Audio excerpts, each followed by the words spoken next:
Hello, Vicky. My name is Jared. I just got through reading your post. Again, I've read it more than once, trying to, you know, get as much as I could out of it, and I really enjoyed it. I find the work with animals in therapy that you do a very interesting thing. I'd like to someday experience that. I haven't had the opportunity yet, but who knows what the future holds.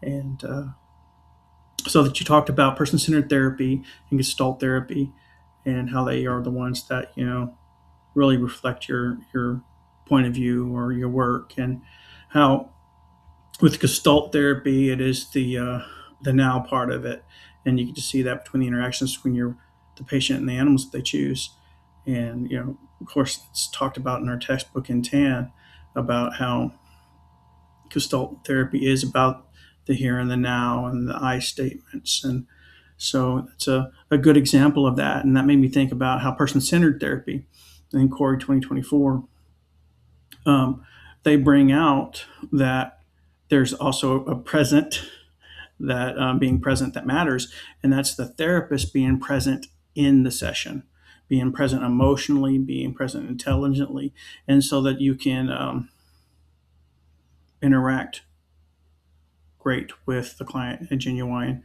fashion. You have to be present, and not only did you show an example of the present with Gestalt, but you also showed an example of that with person centered, because you noticed your patient's interactions, and then you mentioned that you could capitalize to make really good moments and movement in that. So those moments of creating opportunity, I believe, is what you said. It's just I was double checking it. I don't want to misquote you. And it takes a therapist being present in the moment to be able to do that.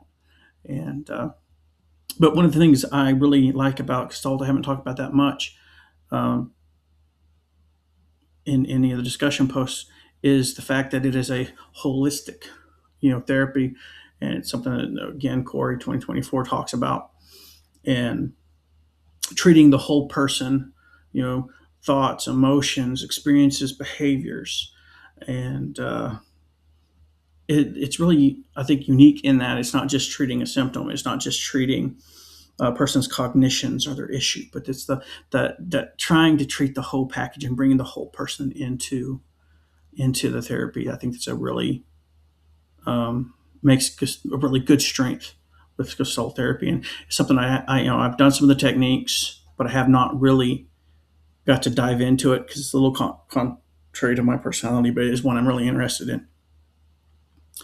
But I thought your examples were really good. I, I love the idea of the animal therapy, and thank you so much for sharing your perspective, and God bless you.